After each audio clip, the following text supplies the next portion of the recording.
It'll be just a moment, and then I will be reading the news after much delay, which nobody saw because I wasn't live. Thank God. Hi, cat. Recently found out my cat's diabetic. His name's Bubba's. And he disrespected his pancreas. Well, actually, I kind of helped him disrespect his pancreas by maybe feeding him a French fry or two. And I feel horrible for it, as I should. But enough about my cat's increased thirst for agua and frequent need to urinate while I set my Facebook broadcast of this to public. God, so many burps. Yay! Now we are public. Oh, okay, focus. Time for the news. First up from the Post-Millennial, we've got James O'Keefe's suit against CNN can go forward after appeals court rules against the network. Couldn't have happened to a better fucking organization, if I don't say so myself. Congratulations, Mr. O'Keefe. I hope you take them for all they've got. The 11th Circuit wrote that we conclude that Cabrera's February 15th statements are actionable because they are not substantially true, and Veritas plausibly alleged that Cabrera's statements were published with actual malice under the First Amendment. After 3 years, the 11th Circuit Court of Appeals in Georgia has delivered a victory in a case brought forth by James O'Keefe, founder of O'Keefe Media Group, and his former group, Project Veritas, against CNN for defamation. The circuit judge, Elizabeth Branch, wrote in an opinion for the court that on February 11th, 2021, Project Veritas account on then Twitter was suspended. CNN's Ana Cabrera claimed on February 15th that the account had been banned for quote-unquote promoting misinformation, while Project Veritas said that it was because it had violated Twitter's publication of private information or doxing policy. It's quite a gulf of difference there. No wonder the judge sided with Mr. James O'Keefe. When CNN refused to issue a retraction, Veritas sued for defamation. The district court granted CNN's motion to dismiss for failure to state a claim, finding that Cabrera's statements were substantially true and thus not actionable under New York defamation law.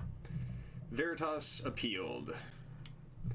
O'Keefe said that the post in question showed video of a Project Veritas journalist going to the home of a Facebook vice president, and that there were details in the video that indicated where that person lived. O'Keefe said the ban was because Project Veritas had failed to blur the number on his lamppost. But even CNN goes to people's homes and does local doorstops. Local news reporters do that all the time, and often they don't blur the number on the lamppost or the number on the house, O'Keefe noted, showing a clip of CNN's Drew Griffin going to a Florida trailer park and failing to blur the address of a woman interviewed. Big fucking no-no right there, I tell you what. In CNN's motion to dismiss, they wrote that, to the average viewer, there is no material difference from a reputational standpoint between being banned for misinformation and being banned for posting prohibited information or threatening to share it. Actually, as the average viewer, tell me that somebody gets banned for misinformation, I don't trust anything that they say. Tell me somebody gets banned for failing to blur something, and I say, oh wow, yeah, that's kind of stupid. One ends up with me unsubbing, one ends up with me shaking a fist at Twitter. So definitely a material difference there. The 11th Circuit Court wrote that we conclude Cabrera's February 15th statements are actionable because they were not substantially true. Hallelujah, hallelujah, hallelujah, hallelujah. Veritas plausibly alleged that Cabrera's statements were published with actual malice under the First Amendment. Well, yeah, because he's going to put CNN out of business, and they're helping him do so. Anyway, where was I? O'Keefe continued, Let's see. If you stay on the bench long enough, you'll see... Oh my god, the hell happened? It's like it jumped on me.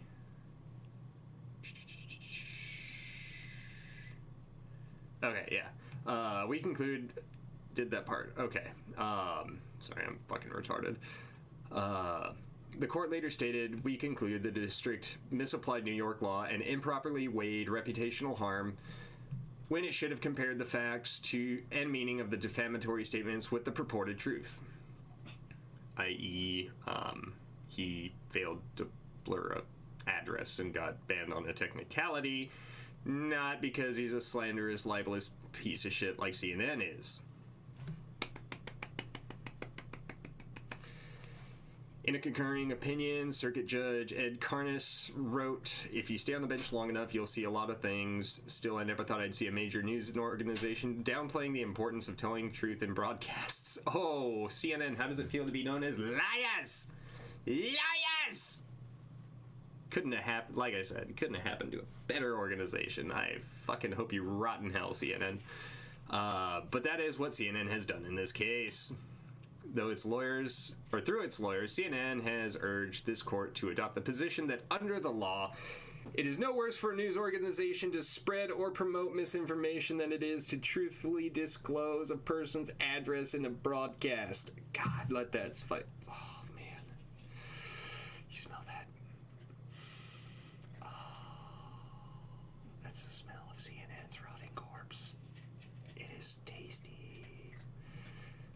Project Veritas fired me in part, at least from what they've stated, because I had spent too much money on lawyers, made difficult decisions in courts of law, traveled around the country, taking all types of automobiles and planes and trains in order to meet with donors to raise hundreds of thousands, the millions of dollars needed to make those difficult decisions. Project Veritas Corporation fires me, the chairman, the CEO, the founder, in part for doing the very thing Project Veritas is now taking a victory lap over. You can't make this shit up.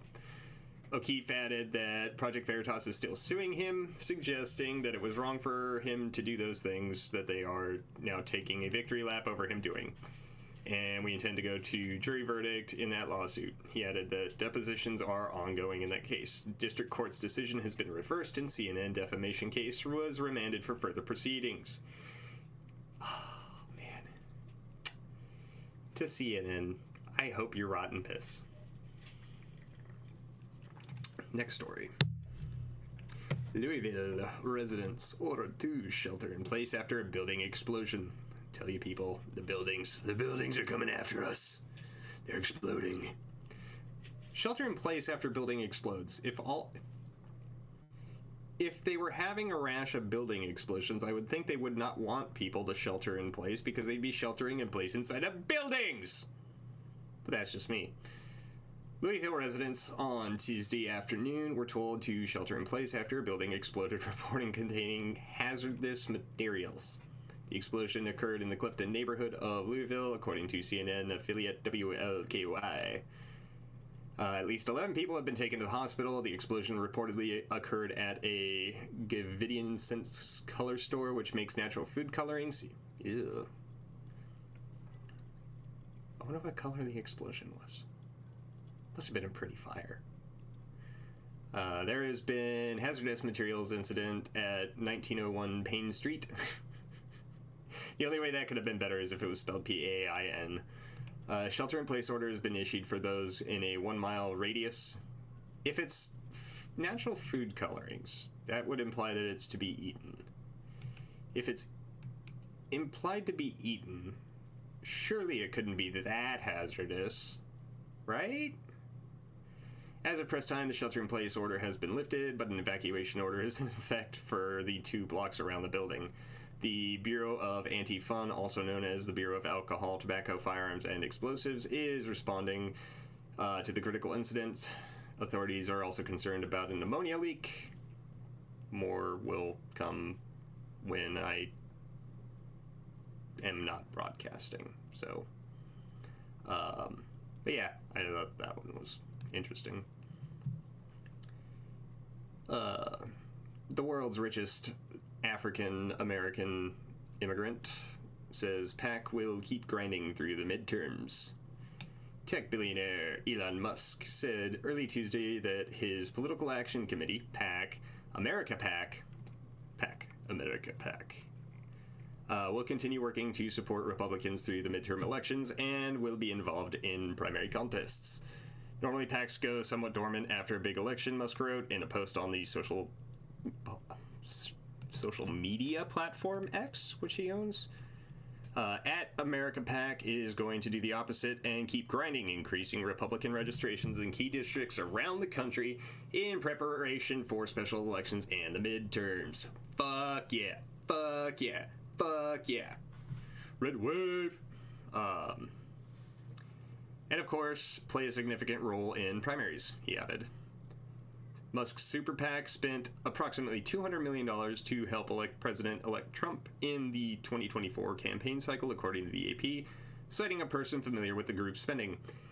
And citing a person familiar with Kamala Harris's group's spending, that campaign ended, what, $20 million in the hole after raising $1 billion fucking dollars? And you lost? Bruh. Hold up. I hope that went through. Because I don't hear it in my monitor. We're just going to pretend that it said bruh. AP reported that Musk personally contributed the vast majority of that money to America PAC. Musk became one of Trump's key surrogates on the campaign trail in the crucial battleground of Pennsylvania and is expected to play an influential role in Trump's second administration. Trump has said he would create a new government efficiency commission for Musk to lead, and I cannot wait. It's going to be beautiful. Oh my god, it's going to be so beautiful. We're going to save money. Yay! Next. Justice Samuel Alito won't be pushed out for MAGA replacement. Power-hungry Republicans are looking to consolidate the domination of the nation's highest court. Justice Samuel Alito reportedly has no intention of stepping down from the U.S. Supreme Court to make way for younger Trump appointee. The 74-year-old judge has been at the center of speculation that he could be persuaded to resign to cement the court's right-wing supremacy. I mean, is it right-wing or is it just right, as in correct? Because, reality kind of has a right-wing bias right now. But I digress. Insiders close to Alito told the Wall Street Journal, despite what some people may think, this is a man who has never thought about this job from a political perspective. Yes, he has. The idea that he's going to retire for political considerations is not consistent with who he is. Democrats have all but given up hope of replacing Justice Sonia Sotomayor, who is 70, with the little time on their side for President Joe Biden to push through a like-for-like ideological switch, and Sotomayor uninterested in sacrificing her position. So she's going to be tribute for Trump's, fourth appointment? Republicans would have at least 2 years with the Trump White House and GOP-controlled Congress to push through SCOTUS confirmations pretty much unopposed. The opportunity to further button down the 6-3 conservative majority on the nation's highest court that Trump helped create with 3 appointments during his first term led some Republicans to target Alito and fellow septuagenarian Clarence Thomas, 76, for possible replacements. The two men are considered the most right-leaning on the panel. I say, and this is just, just spitballing here. I heard our dyed in the dung dipshit lefty friends float this one.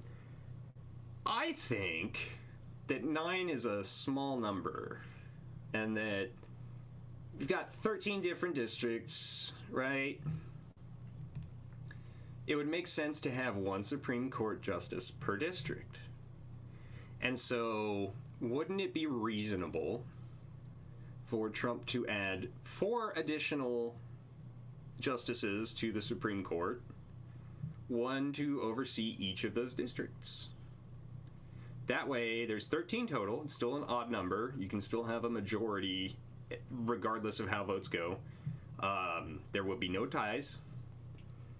And I think that's, I think the Democrats are right on that one. I think that we should up the number of Supreme Court justices to 13. And we should do so on Trump's first day of presidency. I think that would be great. He brings forth 4 additional Supreme Court nominations and says, hey, watch this. Because then that majority would be 10-3. And then with Sotomayor down, it would be 11-2. And then Alito, if he were to fall ill or resign or otherwise, then it would be, well, still 11-2.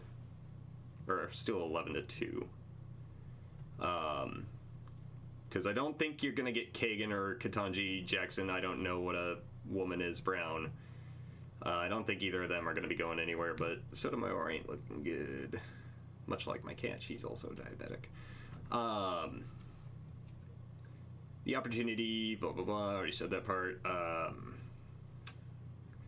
Alito, appointed by President George W. Bush in 2006, has already hired 1 law clerk for the next session and is planning for a full complement of 4 to carry on through the 2025-2026 term, sources told the Journal.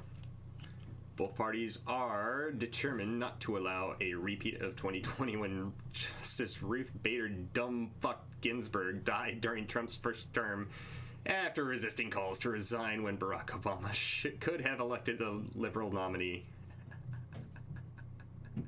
You got greedy, bitch! Trump quickly picked Justice Amy Coney Barrett. Hey, you replaced her with a woman, too. Like, I think that's fair. Whose vote allowed the court to overrule Roe v. Wade? Oh, it's great. It's so fucking great. It's like pottery. I love it. I love every minute of it. It's just like, I wanted to retire when there was a woman president.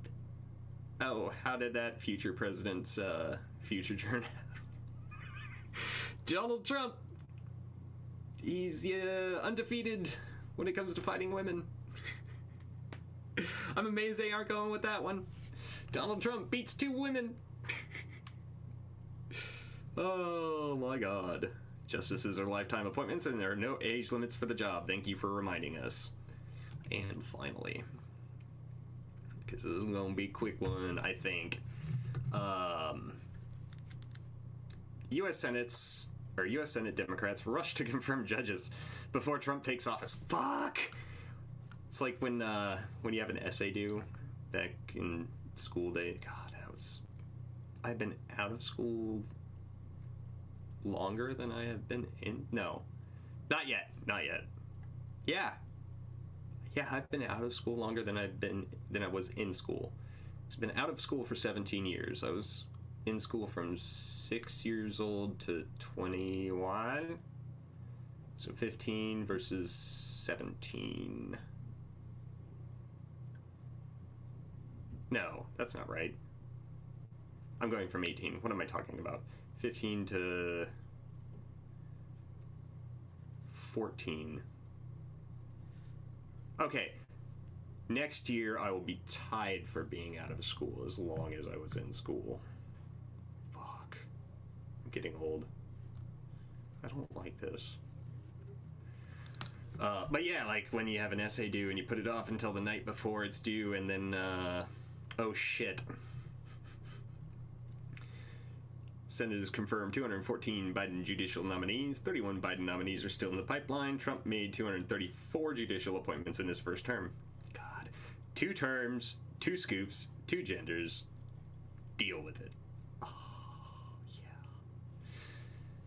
November 12th, Reuters. The U.S. Senate's Democratic majority began a crusade on Tuesday. Easy there with the language, buddy. On Tuesday to confirm as many new federal judges nominated by President Joe Biden as possible to avoid leaving vacancies that Donald Trump will abso-fucking-lutely fill after taking office on January 20th. With Republicans set to take control of the chamber on January 3rd, the Senate on Tuesday held a confirmation vote on one of Biden's judicial nominees, former prosecutor April Perry, for the first time since Trump won the November 5th presidential election. Also, April Perry, no relation to Piper Perry, though the Democrats about to find out. Senate voted 51 to 44 in favor of her becoming a U.S. District Court judge in Illinois. All told, Biden has announced another 30 judicial nominees who are awaiting Senate confirmation votes. 16 have already been reviewed by Senate Judiciary Committee and are awaiting final confirmation vote by the full Senate. Another 14 nominees are awaiting committee review.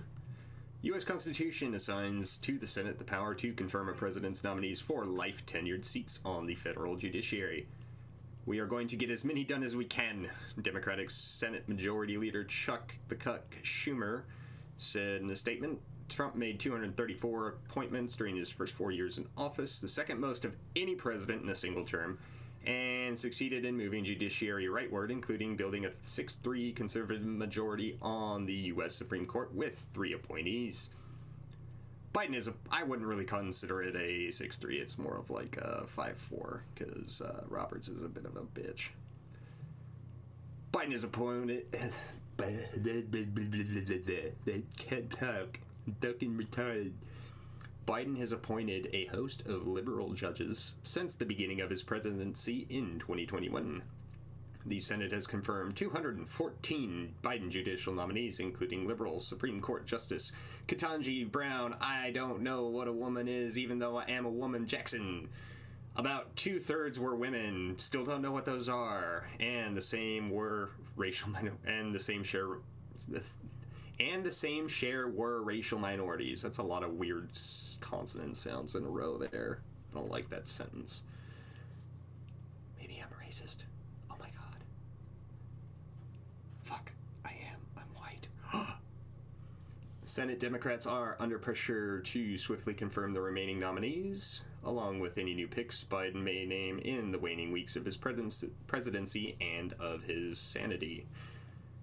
How many nominees Senate Democrats will be able to confirm remains to be seen. Trump, should be a comma there, in a social media post on Sunday, called on the Senate to halt approving Biden's nominees, saying Democrats are looking to ram through their judges. It's not all they're looking to ram through. Hide your kids. Billionaire Trump backer Elon Musk on Tuesday wrote on social media that activist judicial nominees are bad for the country. Mike Davis, a Trump ally at the conservative judicial advocacy group Article 3 Project, in another post urged Senate Republicans to vote down all judicial appointments until January.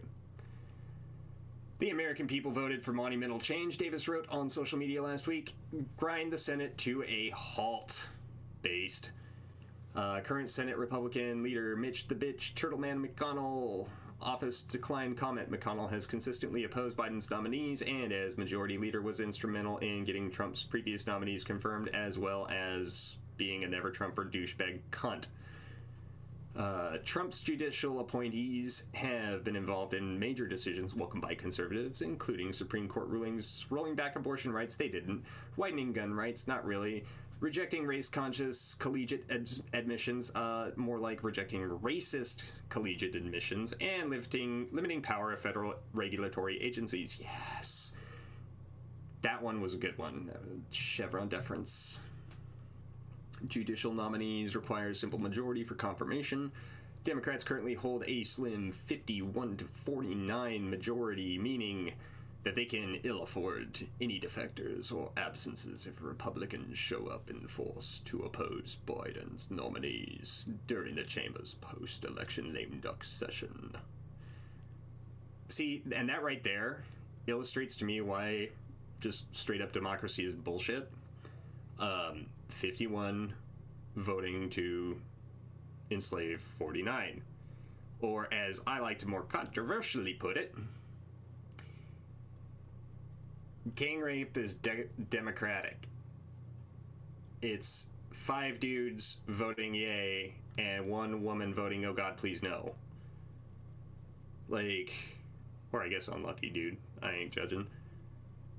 I mean, passing being Philly rape it. Anyway, West Virginia Senator Joe Manchin, an independent who caucuses with the Democrats, has said he would not vote for any nominee who does not garner at least 1 Republican vote. Oh, based. Must pass legislation like a spending bill to avert a government shutdown may also consume precious time during the session. God, you must take those CRs now, motherfuckers. Every possible nominee. God, how long? Okay, good. Biden allies have said a concerted push to confirm his remaining nominees would allow him to build on his legacy of ice cream and sucking ass, of helping to diversify a federal bench long dominated by white men. I got news for you, homies. If you want the benches to resemble the population writ large,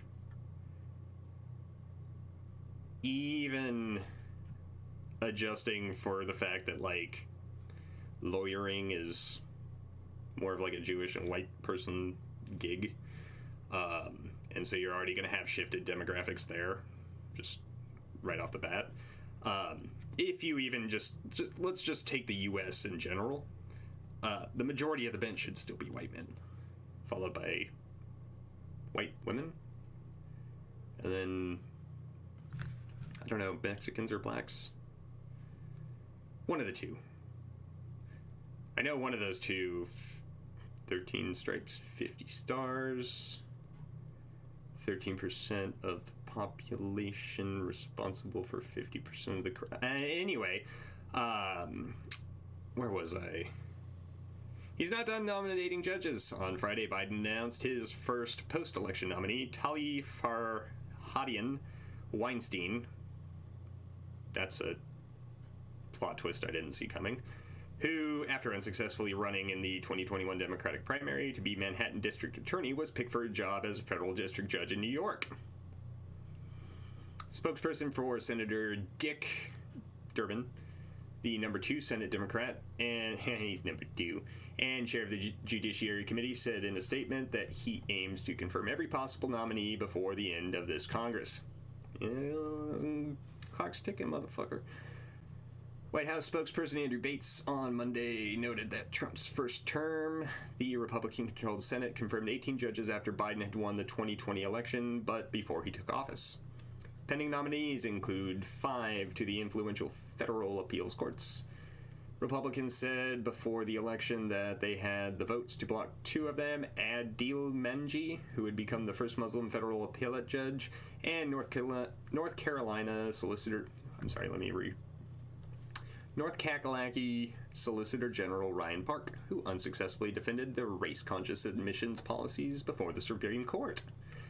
There are several others nominated to serve as trial court judges, like Perry, a former prosecutor now working at Chicago headquarter GE Healthcare, who would join the bench in Illinois. Biden nominated her to a judgeship in April after her prior nomination to become Chicago's top federal prosecutor was blocked by Republican Senator J.D. Vance. Based! Vance began placing a hold on Biden's nominees to the U.S. Justice Department in 2023 after special counsel Jack Smith secured the first 2 federal indictments against Trump, who subsequently picked the senator as his vice presidential running mate. Interesting. Very, very interesting. And finally, we're going to talk about space, as we always do. The continued strong chance of solar flares, mainly because of that gnarly-looking motherfucking sunspot right there. Look at that bitch. Very messy-looking magnetics and cores. This one doesn't have the magnetics of it. Jabba the Hutt, go to space. Doppler image of the sun. Ooh, that's neato burrito. There's our auroral oval, which, I mean, it's dark outside. You might be able to see them. Oh my god. Earth-facing coronal hole, so it'll probably be impacted by that stream by the end of the week. Decently above a coin flip chance of M-class flares and quarter of a chance of X-class. Decent bit of a chance for mid to mid-level latitude geostorms. And if we go over to I